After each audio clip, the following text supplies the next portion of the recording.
ليش شركات الأدوية ما تشتيك تعرف إن لبان المستكة يقتل جرثومة المعدة بطريقة ما تقدر عليها أغلى المضادات الحيوية؟ الحقيقة الصادمة كشفتها دراسات ال NEGM، وهي أن المستكة مش بس تموت الجرثومة، هي بتعمل لها morphological change، يعني تشوه خلقي.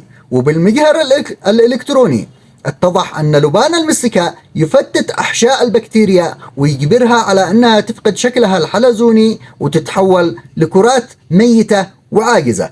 فإذا كنت تحس بحرقان في فم المعدة، أو غثيان في الصباح، أو انتفاخ متكرر، أو استعملت كورس أدوية الجرثومة وما نفع معك، فمعدتك ما زالت تستغيث من الجرثومة.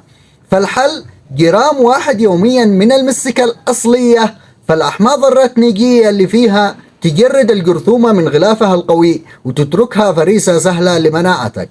المصادر والمراجع الطبية العالمية اللي اعتمدت عليها في هذا الفيديو برفقها لكم في أول تعليق، ولا تخلوا المعلومة توقف عندكم، شاركها وانقذ غيرك.